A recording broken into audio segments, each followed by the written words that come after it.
Hello everyone, so here we are again, back doing a bit more on this garden structure. As I said in the last video, I've come to do some of the internal works, and the first thing I'm going to do is make a start on the stud work. So as I said, we had, if we come inside here, we've got, it's all nice and clean in here. It's a bit of a dream actually. What's really odd, and I'll just quickly mention, here we are, I think we're the second week into September, and it would normally, the autumn would start to be sort of taking effect. Well, certainly the temperature would be starting to come down, and it's 30 degrees here, so it's really bonkers. So I've got this lovely inside space that this time of year you'd be thinking I'll work in here, and then if it rains I'll be in the dry, but I'm actually glad I'm working in here today because it's going to be in the cool. I'm not going to have the sun on my back. I'm going to have a lovely through breeze all the way through here. So anyway, that's enough about that. So stud work wall is going all the way from here up to there. We've got a doorway in this end, and then there's a small return of stud work coming across here. So I know if you've watched any of my other videos, you've seen me do stud work before, but they're all very slightly different. So the first thing I'm going to do is ping a chalk line across the floor to get my line, mark out where my door's going to go, and then I'll level that line up onto the underside of the trusses, and I think it's going to come, so it's going to come, so I'll fix it straight in there. It's not going to matter too much that I haven't got anything to fix my ceiling covering to, because obviously there's not a ceiling covering in here because it's just a sort of open, an open structure, so to speak. So I'll do that first. Again, I've had a few comments on some of my other stud work videos basically saying, why don't I just put a sole plate down, cut all the studs the same length, and then nail a top plate on and another bottom plate, and then just stand them up. And the answer to that is, and I have answered it many times in my comments, is that the floor is not in the same level as the ceiling cord. Therefore, if you were to make them all the same length, you'd have to presumably pick the studs that were at the highest end, where the floor was the highest, cut them all the same, and then I presume when you stand it in, you'd have to either pack out between the top plate and the trusses. So anyway, that's the reason I do it.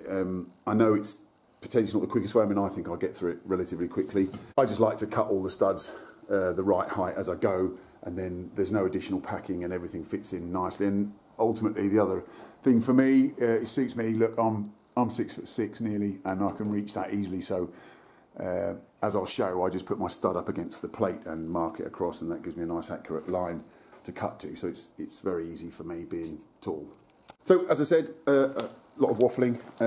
First job is to take some measurements and ping that chalk line down, and then we can mark out for the doorway.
So I've just quickly cut these little spaces down, they're only 100mm, and just attach them at 4-foot centres down there. It just means that when I get my laser, you see the line here, when I get my laser, it'll throw the line up. And because this truss is in the centre of where the stud's going to be, I'm not going to be able to see where to put my top plate to. I mean, I could leave the laser set up, but it's as easy just to mark it on that tab there and then ping a line through. And when you're trying to get the edge of a piece of timber to a line, I always find it's easier to put it to a hard line, a pencil line or a chalk line, than a laser line.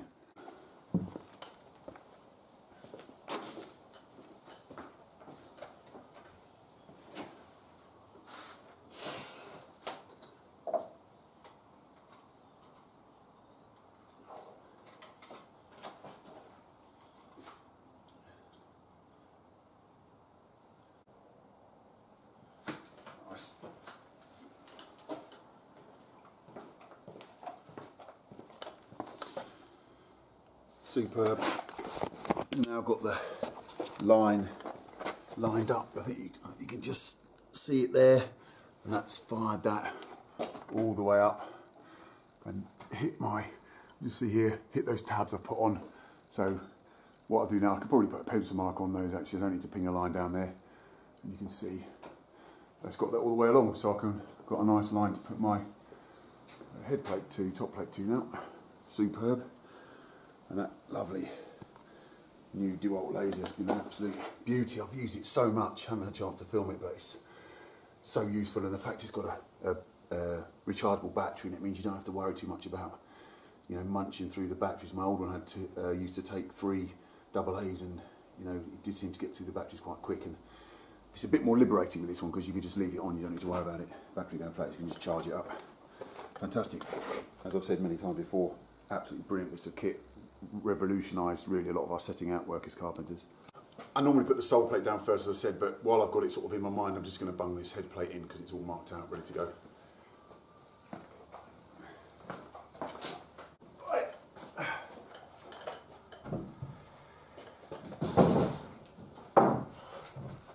Turn that way, I think.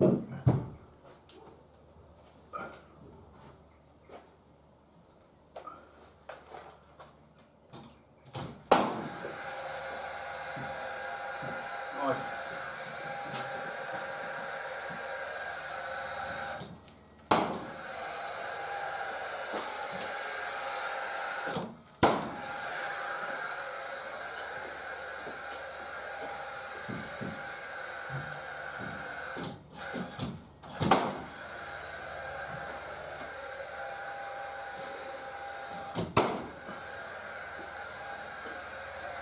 Lovely. Easy as that. As I said earlier, handy being tall. Let's cut this piece in here now. What have we got there? 10-14.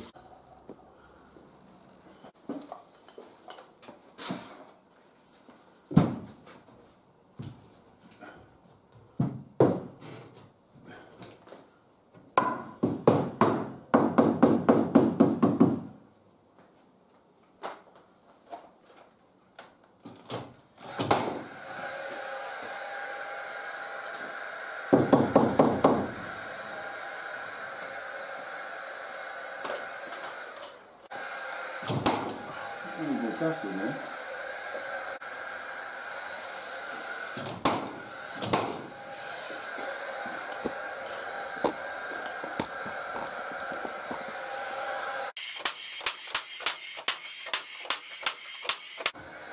Lovely.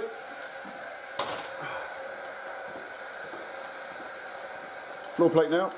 So I'm just doing this bit of marking out. I've pinged another line across here, which is this other wall that comes off at 90 degrees to this main wall. I just thought it might be interesting to show you how I set out these corners. Obviously, I put this piece of timber down here. That is against my ping line there. This one's against my ping line here, chalk line here. And what I want to do is where these two walls meet. The detail is basically how these walls meet each other. So technically, if I'm going to drag that there, that one could come there, and that wall could come there. But then we've got to form a doorway in through here, and this is how I do all my stud work. You need a little return here that would be normally for the architrave. So what I'm going to do in this instance is I've put this, as you can see, I've got my mark. This is the side of the wall that's on the inside. I then put my timber on that mark it, pencil line here, and then all I simply do is put a timber on edge. It's have the same width as the timber running past.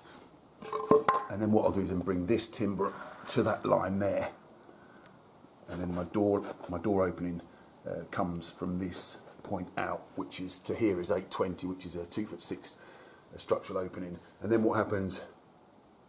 This wall will then butt into that wall, and then that just means that this, when I do my stud work, this wall is what I would describe as my dominant wall, and whenever I set out a job I always look at which is the dominant wall, and as a result this wall runs all the way through and all the other walls come off it.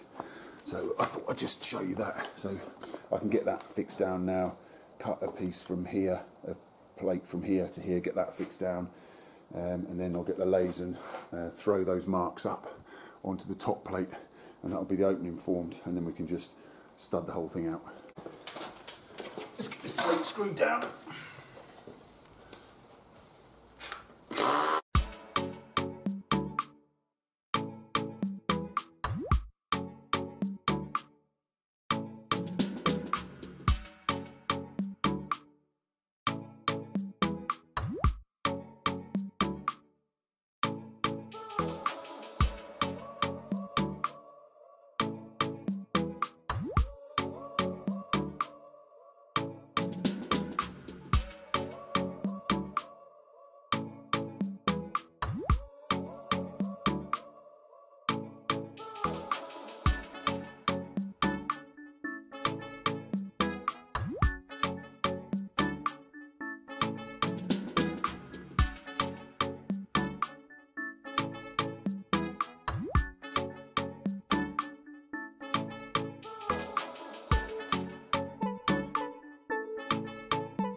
Nice.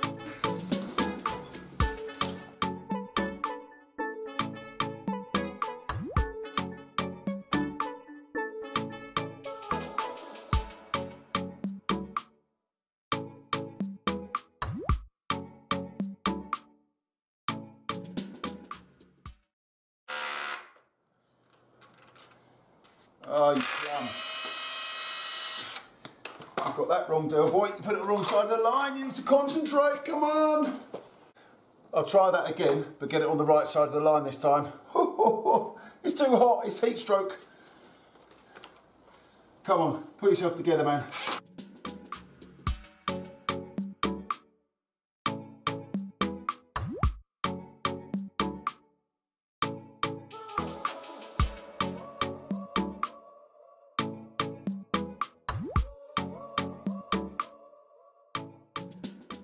Right, well done, mate. I just want to say that although this is only sort of classed as a lightweight tool, it's got some go. It's a really handy little drill. 6mm SDS drill bit in there, firing it straight into concrete, no problem. Yeah, really glad I bought that. It's really proved to be a very handy tool. I'm just going to sort this internal corner out. We've got a doorway here, and we're going to have a doorway sort of in this corner as well. What I think I'm going to do is run, we've got 12mm OSB coming on the inside of this wall. I'm going to run that all the way through, and I've got some cute little detail where it finishes against the door lining. So what I'm going to do is I'm not actually going to put a bit of floor plate in here, because what I'll do once this is hot, it's half-inch OSB on it, all I shall do is probably put a double stud against it, just fixed straight to it, and then my door lining will come off that. So I'm just going to measure now 12mm from here, plus 2 thicknesses. I think this is 45mm, so 90mm plus 12, 102mm out, and then I'll mark my 820, which is my internal measurement for my door lining, and then I'll put the rest of the floor plate to that wall from there. I can tack this wall through first, and then literally just nail that double stud to it to fix a door lining to. It just saves a bit of messing around in that corner, cutting boards where you don't really need to.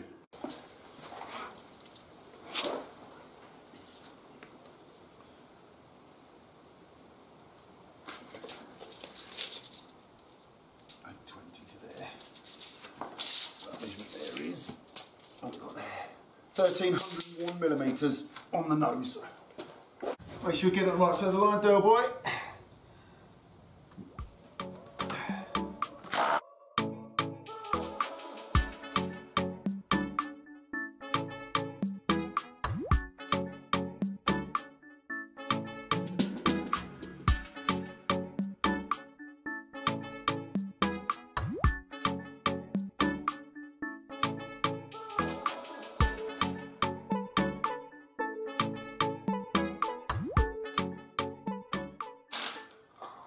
Obviously, I didn't show me putting it on, but there's obviously a DPM, DPC nailed to the bottom of these first. I don't think it's a problem because this has got like a waterproof coating on the concrete now, but there's a DPM under this concrete, but it's just good practice to put a DPC under the studs anyway. As I said earlier, now I could just get the level out, open that up, turn it on, just line the laser up with the edge of the floor plate where the opening is, And what that'll do, almost magically, is fire a line up onto the top plate, and I can just put a mark there, and that is where that stud will be. And I'll do the same. For this side. Just line that up. Try and do it one-handed as well. There we go. Beautiful. Up she goes. Bosh. Look at that. Brilliant. So that's that opening done. Oh, actually, what I've got to do is I've got to plumb this plate up as well, haven't I, and get that top one in. God, nearly left that one out. I'm flying. There we go. Lined that laser up with the floor plate. Thrown a lovely line up. That's not bad there. Look, put a little mark there. I've got one here. Gonna have to put a little, just put a little tab in the top here to take that on away. And then what we do is just mark it. I won't ping a line to get myself out of the way. I'll just mark that. Oh, can you even see it? What am I doing? I'm trying to do too many things at once. Where are we? There we go. Keep getting in the way of it. Okay, that's, so we'll just mark it there on that edge. That's where it's coming in. Boom. So put a little tab on there, and I can cut that top plate in. Let's get that file in.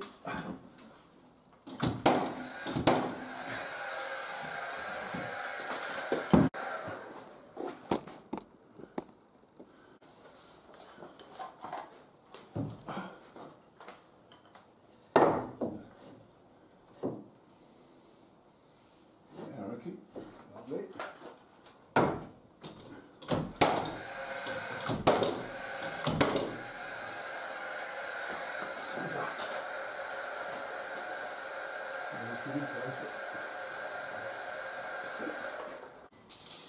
That is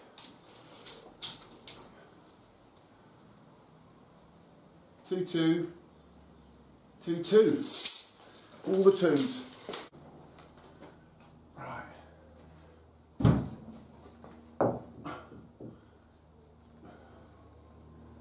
Lovely. Checks on the right side of the line. You got it.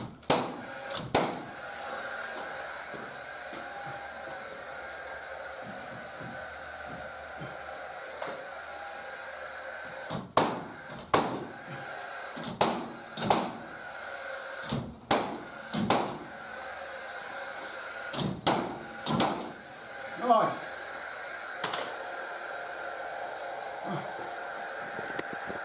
So that's all the plates in, all the openings ready to go. So now the fun part of just marking it out for 600s and getting all the studs in. So we're just coming to mark out this plate, and I know I've said this in some of my other stud work videos, but if you haven't seen these, I'll just explain how I set things out. What I've done, if I just tilt the camera that way, I've picked the point that I'm going to start from. Can we see that? Yeah, where my tape is. So that's where I'm going to start my boards from. So we're going to go for 2 foot centres. So simply all I'm going to do here, this timber is old money, is 1 3/4 inches thick. So half of that is 7/8. So all I need to do is add 7/8 of an inch on to my 2 foot centres, and that gives me 24 7/8, and that will be the edge of the stud. Now what you can do now, if you wanted to, was start afresh from there, and then it'd be, every mark would be 2 foot. But what I do, just with a little bit of mass, it's pretty easy, you just add in 2 foot increments, you just add 7/8 each time. So the next one, if I come up here, can you see that? Next one will be 4 foot and 7/8, and then a mark back, and so on. And then obviously, if I move this, on these, the next one will be, you see there, 6 foot and 7/8, and then we mark back. Now, the same thing, if I was doing it the other way around, it was metric, and I wanted to land for plasterboard, which is 1200 wide, or 2.4 long, what I would do exactly the same thing. 1.8 would be the centre of the stud, and all I would do is add on 22 millimetres, which is half a 45-ish. So I'd just go each time, that would be 1822, and then my mark would be there. So either way, I just keep my tape hooked on the end of where I want to start my boards from, and just add on half of the thickness of the stud material. It's pretty simple maths, but you have to make sure that you concentrate, because otherwise, you know, if I mark this one at 6 foot and 3/8 and then mark the next one at 8 foot because I've forgotten what I'm doing, you can get yourself into a kerfuffle. But quick and easy, that's how I find to do it.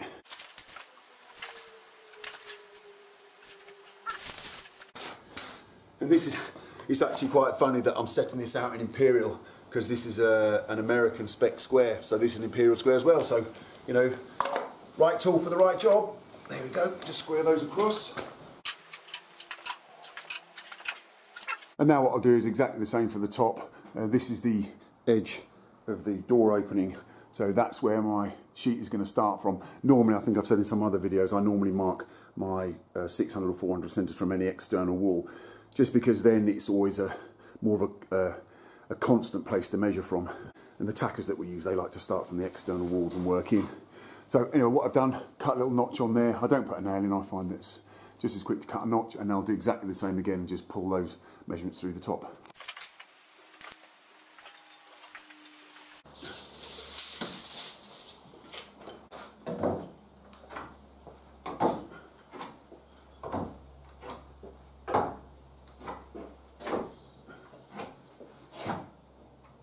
Sweet.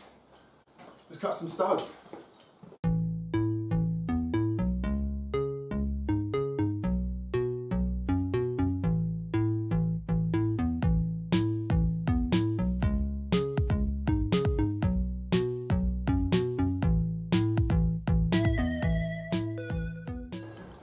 So see what I did there was just roughly cut these studs in half. What that does, it puts a nice square cut on one end. What I've done with these is cut them to sort of a nominal length, which is about 40mm longer than they need to be, and that accommodates any difference in level between the ceiling and the floor. And then simply what I do, it's really quick and easy for me, I'll just show you, try and do it one-handed. So I've got a mark, can you see a mark? There, I've got a mark there. So what I shall do is get my stud, put that stud on the mark, like that, and then literally line it up with the top mark there, and then just strike my pencil across where the two meet.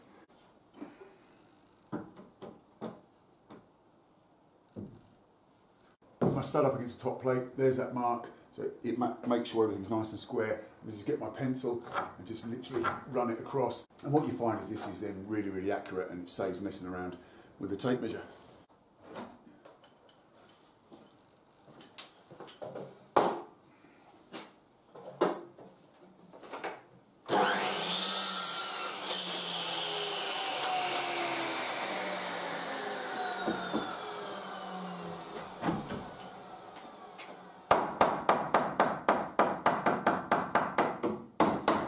Just a little tap, perfect. What I'm going to do is actually start from the wall and work my way out, and then it's easier to put them in and nail them. Check that one out.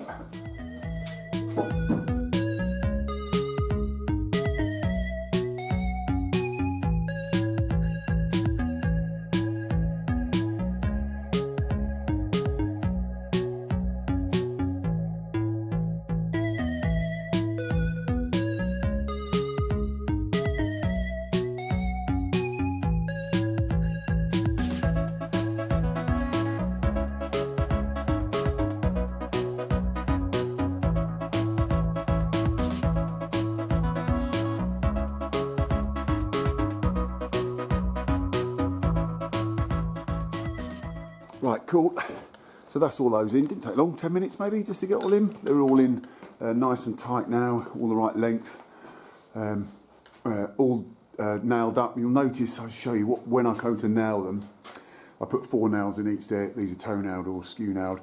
I put 2 nails in one side, sort of further out towards the edge.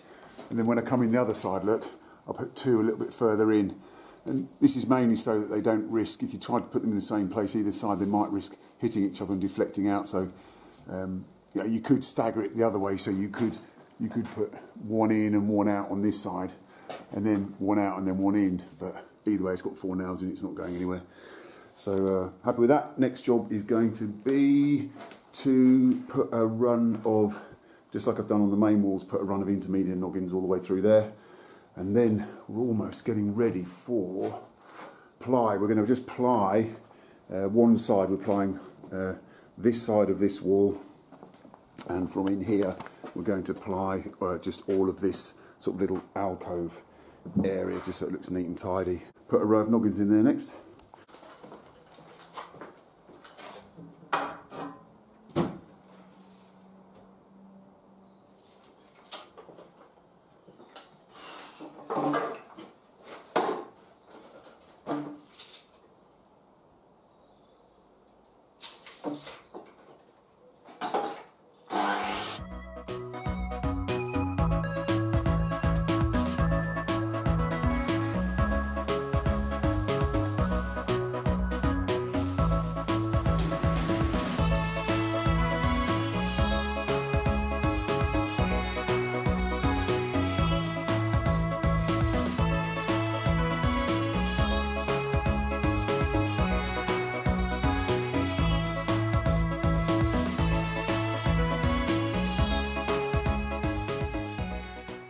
So that's all those noggins in.